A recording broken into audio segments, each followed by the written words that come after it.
What's up, guys? I am live. Um, Today I took a day off, so I'm just figured do a live show.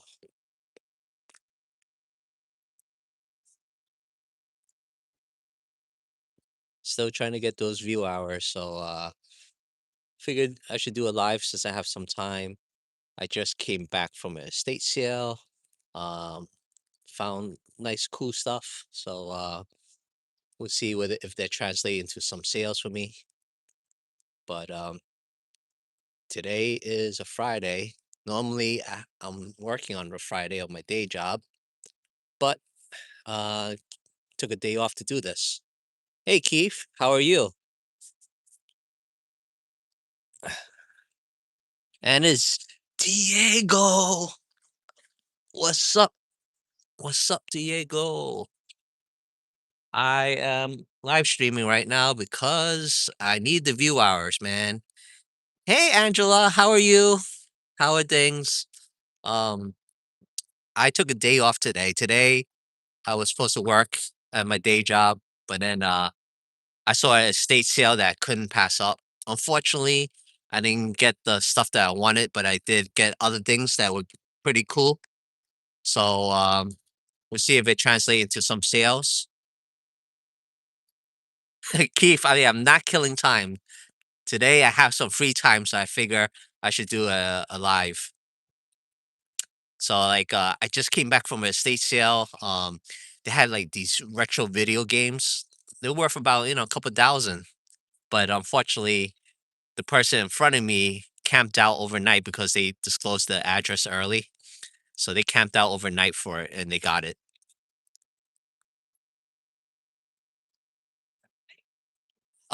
Keith, I picked up a Teddy Ruxpin, still in the box, which is awesome. I picked up a NASCAR jacket. I picked up some Pyrex. I picked up some random toys. I know I'm missing stuff, but those are the stuff that I picked up. Yeah, they camped out overnight, so I think they disclosed it at um like 10 or 11 o'clock at night, and they camped out in the midnight to 9 a.m. when it got started. So they camped out there, and I'm like, all right. I mean, if you want those video games really badly, you do what you have to do, right? But that's not me. I would not do that. So I had to see what else was there to that made it worthwhile for me. So like the Pyrex was worth it. The Teddy Ruxpin was worth it. Um, that those two alone made it worthwhile. Have I ever done that? No, I have not done that. I refuse to camp out for anything, no matter how good it is. I'm like, I cherish my sleep. Hey, Ellen Rose, how are you? I cherish my sleep, so I like it could wait. If it's there, if it's meant to be, it's meant to be. But I used the max I would probably go is maybe 4 hours before opening. I would not go anything beyond 4 hours. Never say never. I'm sure about it. Keith, I'm pretty old. I don't know if I could camp out like I used to. I used to camp out for San Diego Comic Con. I don't think I could do that again. It's too rough on the body. Um, just doing estate sales is rough on the body because you're standing, waiting. Good thing the weather was great. But if the weather wasn't great, oh my god, I'm like I might even wait until like an hour before opening. But the Teddy Ruxpin is awesome. It's a little creepy. Give me, but I think it's worthwhile. Camp 2 days before, you nuts, man. I cannot do that. Camping out at San Diego Comic Con, it was funny. You camp out because you want to pre-order and buy tickets for the following year. So you spend that money for a hotel to go through Comic Con for the day, but then you camp out all night to the wee morning just to get tickets for the next year. So that's crazy. Hey, Ellen, all's well in Arizona. Yeah, it's nice to put a face to everything, right? That's why that's why I wanna do this reseller meetup. At least I can meet some of the people that I converse with. That, if they wanna meet up, we can meet up at a reseller meetup. That way we could talk about similar stuff and everything, right? So that's happening May 8th and 9th. Um, we'll see how that goes, but that's my first meetup that I ever did on my own. So I got my sponsorship already and everything. So it looks good. So we'll see.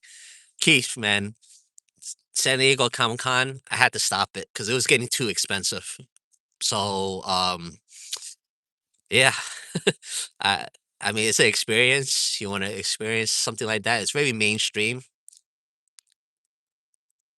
I know it asks so much. Having noticed prices as they still going up in general. Hey Ed Ram, I haven't seen you for a while. Um, yeah, prices in New York is high. That's why I left New York, Keith. Um, but estate sale prices have been going up. There's a few estate sales that actually price reasonably well. Like the one today I went to was really good. If they have more sales, I definitely would hit them up.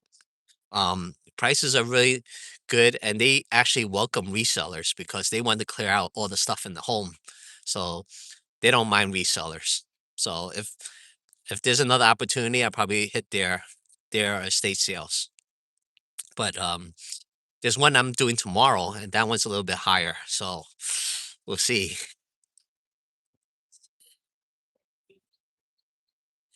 So Pyrex, like the ones I picked up today, it was a set of three. I think I paid 45. Normally at estate sales like last year, I would pay 65. So it's hard to judge. It depends on the estate sale company. It depends on the design. Depends on the condition. But generally speaking, it's most likely the same price. Last year and this year is about the same if you consider fact in like the same condition, same estate sale. I think it's pretty much the same. There's only like two estate sale companies I kind of avoid because they're too high. But that being said, there is a estate sale company that I kind of avoided that I went to a couple of weeks back, and I found something that was priced reasonably, and I was amazed by that. So never say never, like you said, but there's two estate sale companies I kind of leave it last minute. If I can't find anything, I'll go to theirs.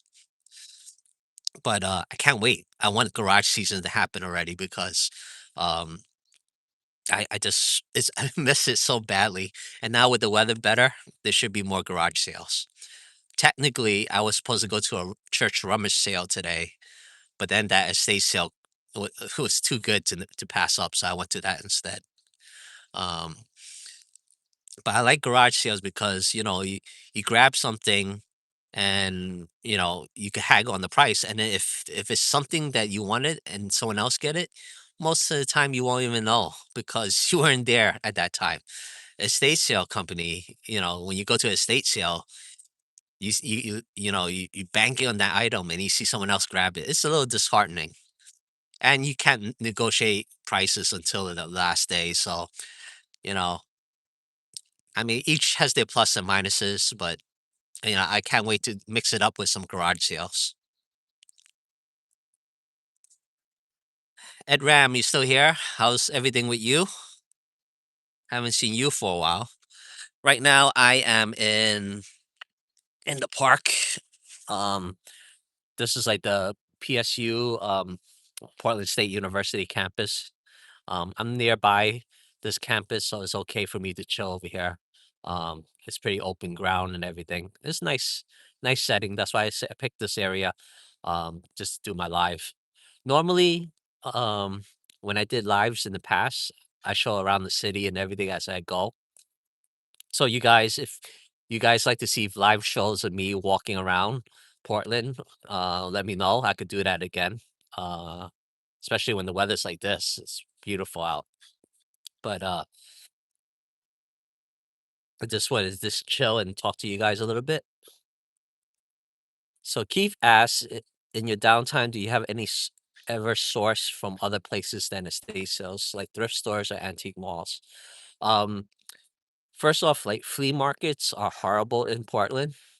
It's literally like a Etsy shop. So I don't, I don't do that. Um, the thrift stores, they get picked really easily early in the morning. So by the time I get there, it's probably all sourced out already. So I don't do thrift stores that much. Antique malls, they kind of price it kind of high. Greetings from Russia. Okay, how you doing? Um, so really what it comes down to is estate sales, garage sales, and um, what I also do is I go online and source online as well. Now, when I source online, unfortunately, I go to the low hanging fruit, the people who needs an audience. Usually, the low turnout is good for me for prices because then I could get it cheap and I could resell it. Um, the only downside is that I gotta wait for the item before I could sell it. I don't know if they ship on time, even though they say, 2 day shipping, 1 day shipping. They don't always go by that. So I had to wait for the item to show up, and then I gotta inspect it when I get it. So that from that point on, then I could price it. But sourcing could be good too. Like I sourced it some Coca-Cola products. Now they don't do too well usually because they mass produce, but the ones that I picked up has a decent resale value. So I did online source some Coca-Cola stuff. I didn't expect somebody from Russia to come into this channel. So yeah, it is what it is. I wish the thrift stores were better. I wish the flea markets were better. Man, when I see the ones in like Virginia and other places, I'm like, wow, they get it dirt cheap. They find good stuff. Seems easy for them. I'm like, it's such a grind over here because everyone who does this as a job of reselling, they know their stuff. Um, it's hard to get all the good stuff because they know their stuff, they know their prices, they know what to do. So it's a different animal over here. Now, if I was still in New York, would I have done it? Probably not. Uh, used to live in the city of New York, and really, it's just like a Goodwill Bins place. Really, uh, I don't think they do too many estate sales, other than maybe upstate New York. But yeah,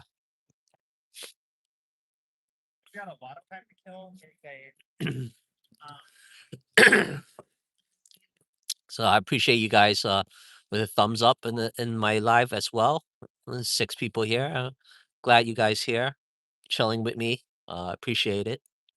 Uh, I'm getting a little bit anxiety about the reseller meetup that I coordinated. I hope it turns out great for the people who are attending. I have the sponsorship, like I said earlier, and I have prizes and games and stuff. But I'm a one-man show, so will I, including enjoy it? I don't know. Most people who do reseller meetups, they say attending is fun, coordinating is not. So we'll see about that. I one the thing that I have anxiety of is the venue. You have to eat and drink up like $500 worth in order for the venue to be free. You know, everyone's paying for their own stuff. So will I hit that milestone? I don't know. But if we do, then that ease my tension a little bit. All right, Ellen. Catch up with you again. Yep. I'll see you in Johnny's morning chat. Big hugs as well. Enjoy the weekend as well. Thanks for coming. So, I was saying that's the one anxiety, just to make sure that the venue's covered and paid for. The second thing is just to make sure that people have a good time. So that's another anxiety I have. If I don't hit that 500, then I have to pay that 500 out of my own pocket. Yeah, they have to cover it. So if you don't get the food and drinks covered, then I have to pay it out of pocket. That $500 either by gift card, food, or something. Uh, and that venue is not close to me, so If I had to end up paying for it, I don't know how often I'm gonna be buying something from that store because it's so far away. Um, so hopefully that's covered. Hopefully everyone has a good time. That would ease my mind a lot. Those two aspects. The second day, they go out sourcing. I help them along the way. Um, and then we reconvene for lunch. If no one shows for lunch, then I can end my reselling meetup early. If people show up for lunch, then I can hear more stories. So yeah.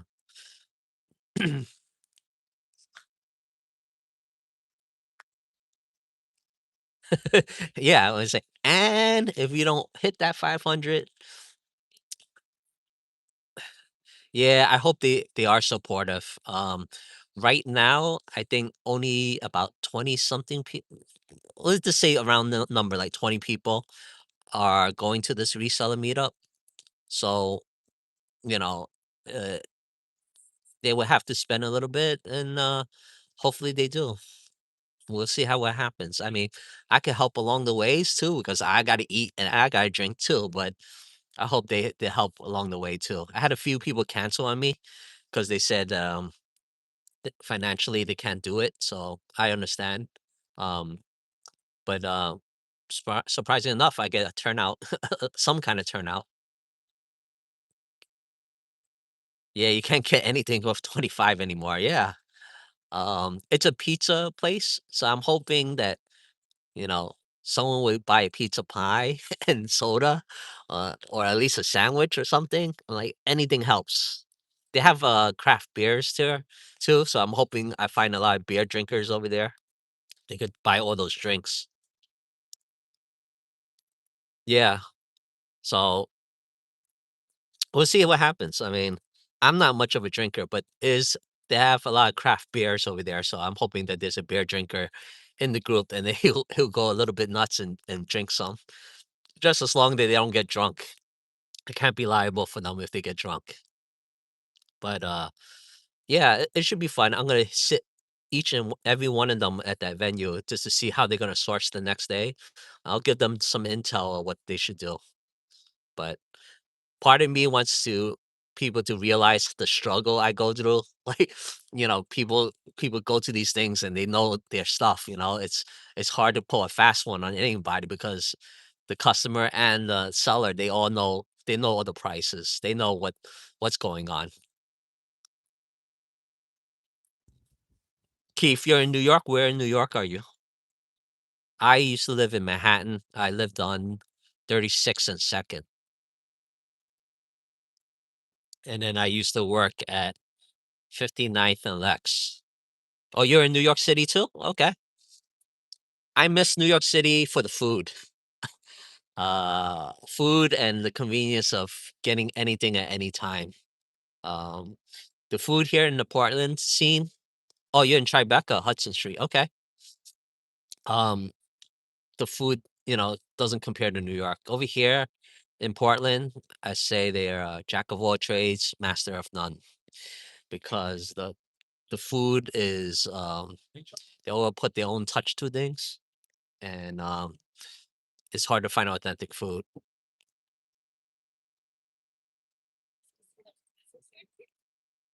Yeah, where you gonna move to though?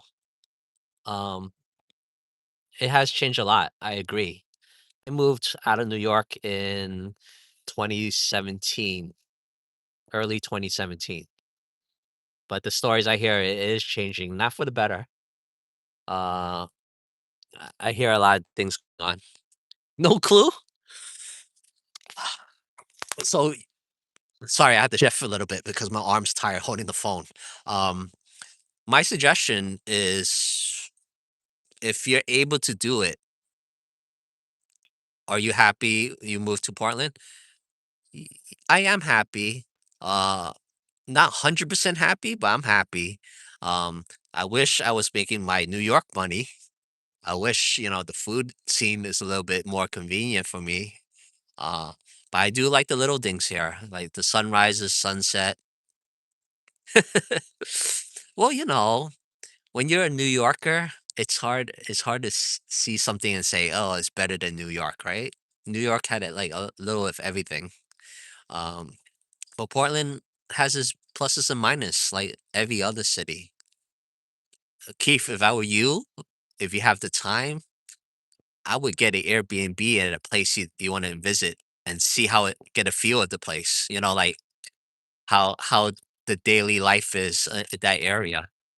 Um, and you can hit up different various places. But I don't know how about your job scene. Like, could you do remote or not?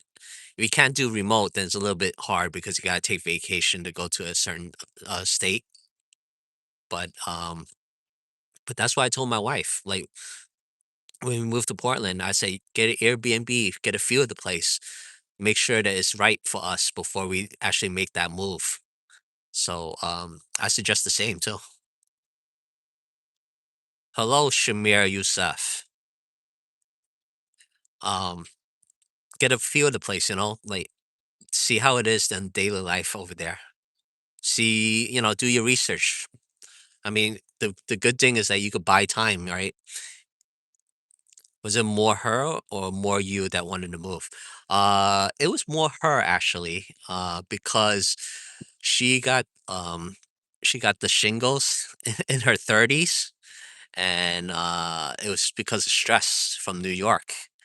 So she had a friend that moved to Portland, and then we kept visiting, and then she really liked it. So um, I was willing to make the sacrifice with her to move to Portland. Uh, she likes it a lot. She likes it more than me, but you know, like I said, for me, I'm more flexible. Um, Again, every city has its plus and minuses. She likes it because she's less stressed.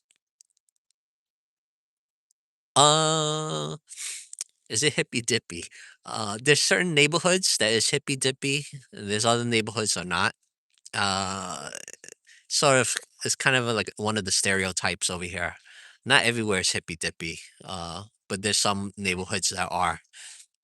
Portland has like 5 or 6 quadrants, like sections actually, not quadrants, because quadrants four, but like they have 6 sections in Portland, and each one has its own neighborhoods, their own style. It's sort of like being in 6 different cities in one. So it's kind of weird, but not all the places are hippy dippy. But I do have to say that they enjoy the little things here. They really do. They like to relax. They like seeing sunrise or sunset, go to the beach, go skiing. Um, they're not uh when they walk, they're not walking with a purpose like New York. Let's put it that way. Yeah, Seattle is more like a West Coast New York. Seattle has like the big buildings, more business like, more sterile. Um, it doesn't have like the greenery like Portland does, in my opinion. Um, it's a little more like a West Coast New York. So, but Seattle is nice to visit. It's about 2.5, 3 hours from here, from Portland, to go to Seattle. And I do go to Seattle to go to the Pike's Market for food and stuff like that. It's nice to visit. I don't know if I would live there though. It's too much like New York. Like I said, there's